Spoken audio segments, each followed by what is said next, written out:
Good morning. This is Brian with Forest Hills Memorials. It's Monday, February 26th, and just getting back from a pretty bad, what Beth calls a man cold. I was out for about 9 days with a cold, and then we had a cemetery conference that we do every year. So Beth and I are board members of that conference, so quite a bit going on with that. So that was last Thursday and Friday. So it is a Monday, and for the end of February, I think it's supposed to be in the 60s today, which is awesome. We'll take it. So I'm hoping to go out and get at least a piece set today. I know we've got granite coming in today as well. It was supposed to be here last week, but we had to push it off with being off at the end of the week last week. So I know at least want to go out and try to get one memorial installed for a family. So got in a little early today and moved our trucks around and got things unloaded off of trucks, and I still have stones to put on a truck, so still have that to do. I did also, so I bought another GoPro. So I'm hoping to have this one I'm on right now as a head-mounted one, and then I also bought one for the tripod that we have. So hopefully that'll make things a little bit easier with the filming for you guys. It's a little bittersweet today. So today will be the first day I'm not going out with Aiden. So Aiden left a couple of weekends, 2 weekends ago, and pretty much been sick since he left. So today's the first day going out without him, so kind of a little bittersweet. So happy with the weather, sad that he's not around. So also, so over this past weekend, our YouTube channel hit 100 subs, so that's awesome. Thanks everybody for subbing to our channel and hopefully enjoying the content. We appreciate each and every one of you. I remember we started this just as, kind of something that we could look back on and view and see our daily content and be able to show kids, grandkids in the future. So just something that we thought would be fun. So appreciate everybody that enjoys the content and has come along. So that'll be our day today. We're going to go out, get some things done, and then I'll bring you along.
windy out here. Sorry about all the wind noise on this thing. So my second camera I lowered just so I could try to get some time lapse. I don't know where I'm gonna be able to put that thing. I think I'm doing a time lapse on this one this morning. We'll see. I just shut it off, so a little bit windier out here than it is out at the office. Obviously you're gonna have that when you're in a wide open area like this, so it is what it is. You get stuck with just me talking to you.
The truck when I set these, just so that way, you know, I can move it around a little easier until I get it right where I want it.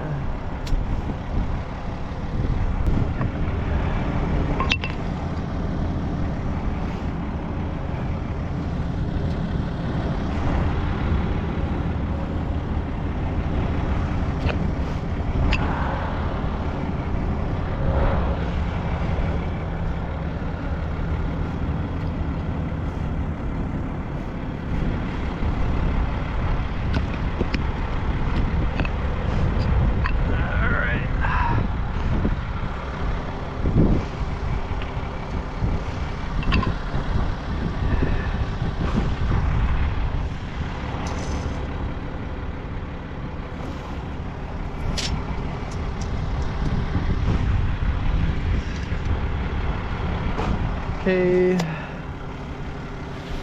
got a quarry sticker on here, so we'll take that off.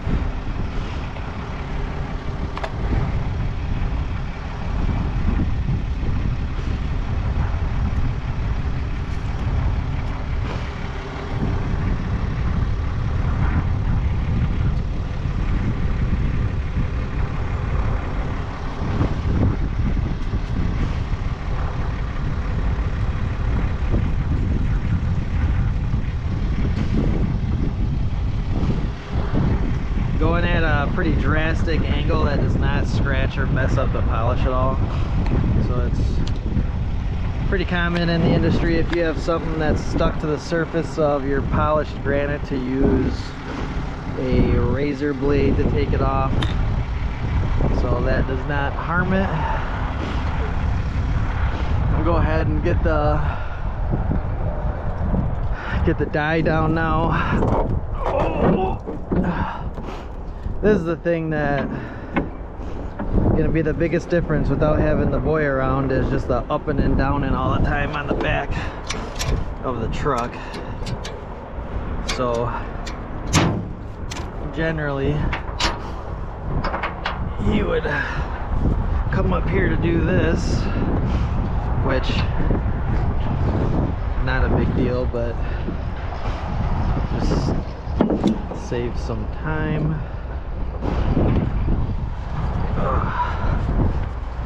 Okay. Oh, Did talk to Beth this morning, so she is all good to handle our granite delivery on her own. So the plan for me is to go back to the shop, load up some more pieces, and go back out this afternoon. So I've got a slant I need to get set, and I gotta do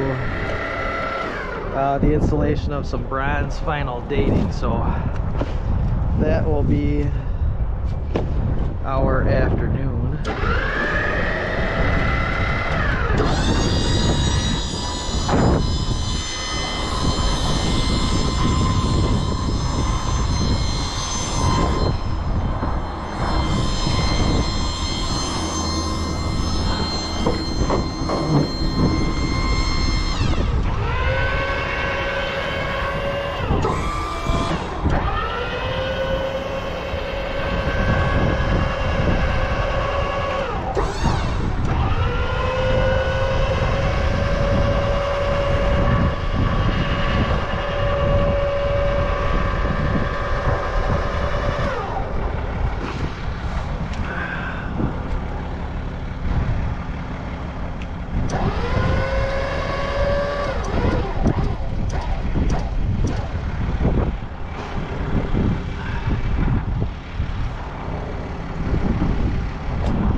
At the cemetery conference I was at, I was up during one of our sessions speaking to the group, and one of the questions that a cemetery had was whether or not everybody allows lithochrome paint on memorials in the cemetery.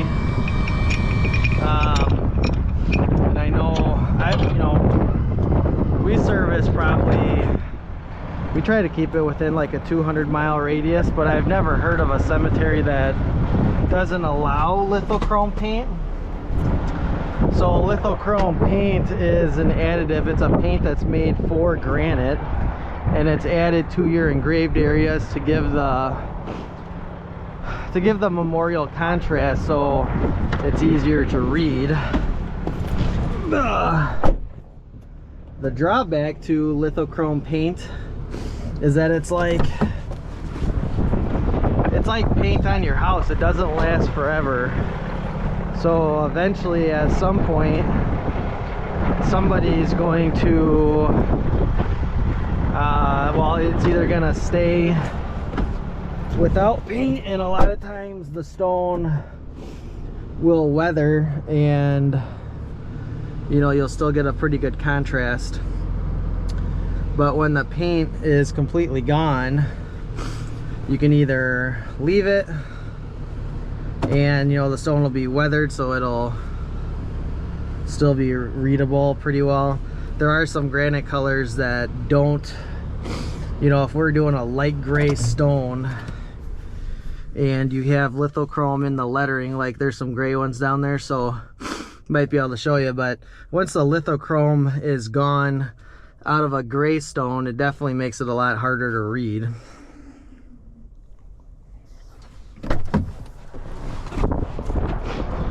So you're left with, you either leave it and the stone will weather over time and it'll make it so that the inside of the engraved area will darken. Like this is a perfect example. So whoever made this stone, they have an all polished gray piece, so that black interior lettering is lithochrome paint. So it's made for granite. That's the only use it really has. You can even see on those, that's why you're seeing those names so easily, is because of the paint. But like on this one in particular, it's cut right into the polish. There's no panel. So once that black paint is gone, it's going to be a lot harder to read that stone.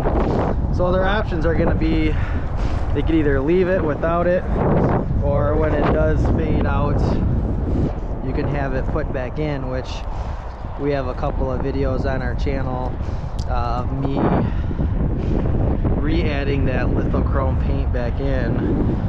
So it is doable, it is fixable to fix that, make it with the paint again. So, you know, I talked to the group about one of the options is engraving your stone so that even when the paint is gone, it's still going to be readable. So in this case, we have an all polished Paradiso granite. You know, most of the time what people like to see is that polished, grainy effect of the stone. So I like to talk to people about using, this is called frosted outline lettering. It allows for most of the polish to remain on the stone. Sorry about the wind, it's really strong in my face, so I know it's probably affecting the audio. But if you can do frosted outline lettering, it doesn't look good on every color, but on this one it allows for the polish to stay. And then over time, we do have black lithochrome paint in the deep V-cut areas around this frosted letter. That will fade, but you'll still have the contrast between the frosted interior and the polish around it, so you'll always and forever be able to read that frosted outline lettering. So it looks fantastic. Really recommend it. It's a lettering style that's gonna, you know, be readable forever. You don't have to worry about the paint. So let's measure this one up, get some spacers in, and we'll get this one sealed down.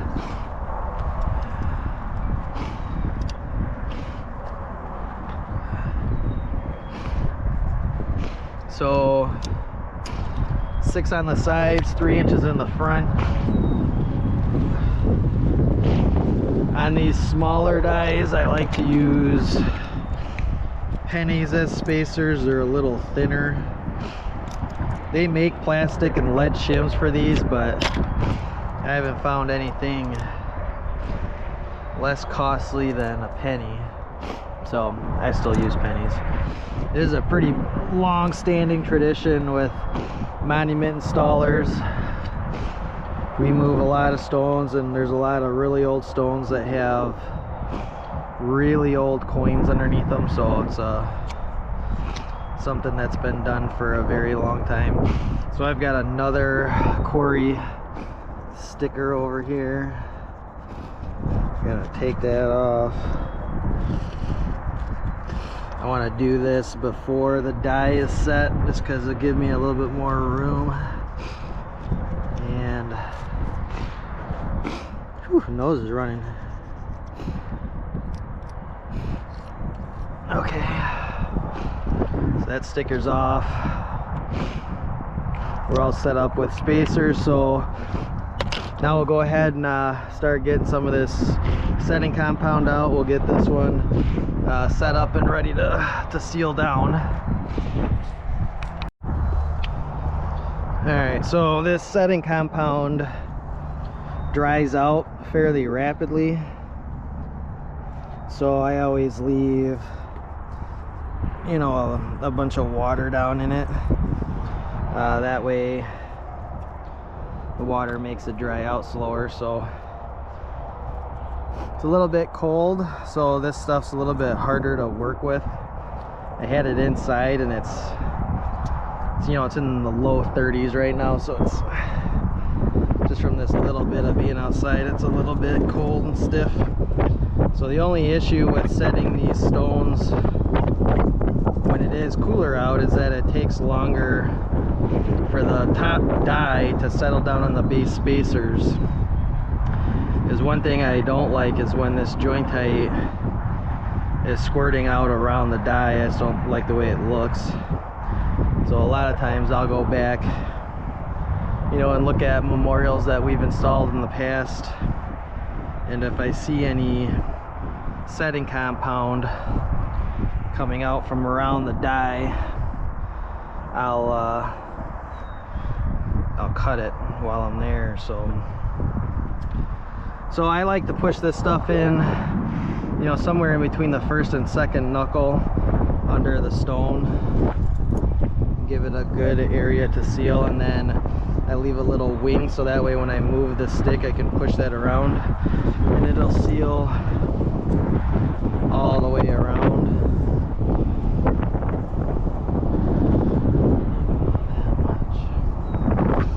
We'll get this middle piece.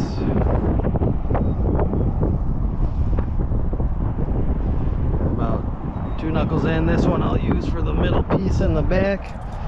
And then I just need one more. This bucket's about gone. So setting compound you can get from any of our granite suppliers. I think this one came from Miles Supply. A lot of times I get it from Granite City Tool, but when we were up in Minnesota at the Cold Springs convention this year, I think I bought a couple buckets while I was up there, because this stuff, it can only ship UPS ground, because I think it's technically, they consider it like a hazardous material, so it's expensive to ship. It ends up being about 75 to 80 bucks a pail with shipping. So I think the buckets generally are $50. So I figured if I could save some money, stop in at Miles Supply up there right by Cold Springs, and picked up a couple buckets while we were up there.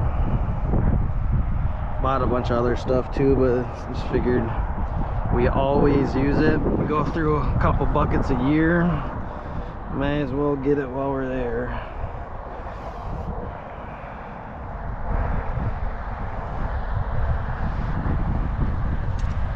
Okay, so now our joint tight. So I call this joint tight. Miles Supply calls it set right. It's just setting compound, so it's it's for monuments. I think Granite City Tool calls it joint tight. I think that's where I get that from.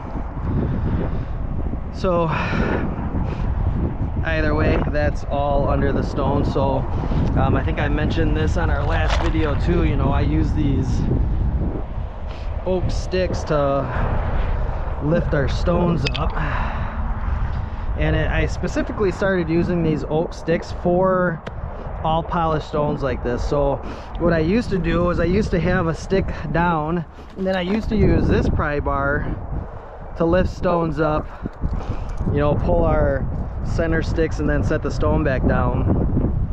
I quit doing this because this is so hard.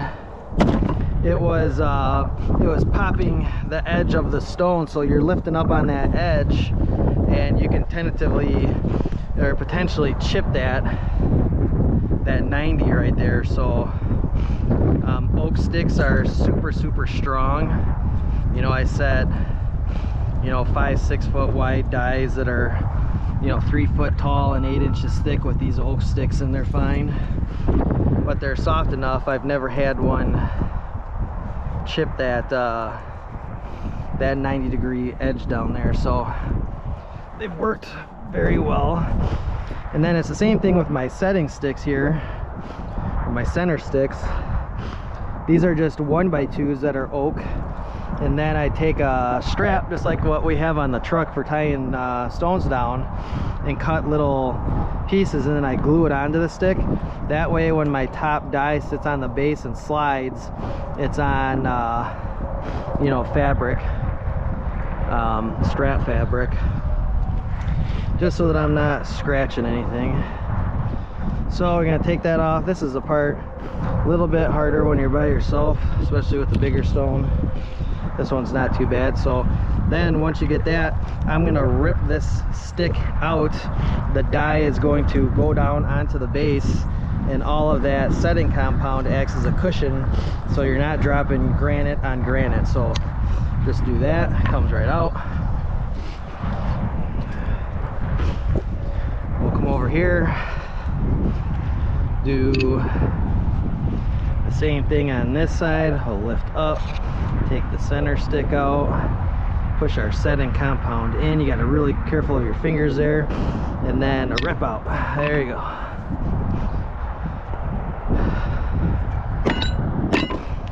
So now that the die is sitting on the base, it's the last time I like to make measurements. So this die is still easy to move. Once it sits down on those pennies or those spacers that you put in, it's a lot harder to move. So this is the opportunity to make sure, you know, you're right on six, and then we're 3 in the front. To make sure you're 3 on both sides, so that is perfect. So that is going to be it for this one. So with that setting compound being so cold, let me come over here. So with that setting compound being so old or so cold, I'm gonna pack all this up and then come back over and see if any's squeezed out, and then if it has, I'll cut around there, make it look nice. But that is an all polished serpentine top Paradiso die on a 3-foot 2-inch margin Paradiso base, and the cemetery installed the precast concrete 4-foot by 2-foot foundation for me to set that on. So that is one setting completed. All right, so we are back at the office and we're all set back up with I just put on one more stone, so we have a 3-foot all polished black slant to go set. And honestly, for this time of year, I haven't shown you in a while, I do have one big stone to set over there.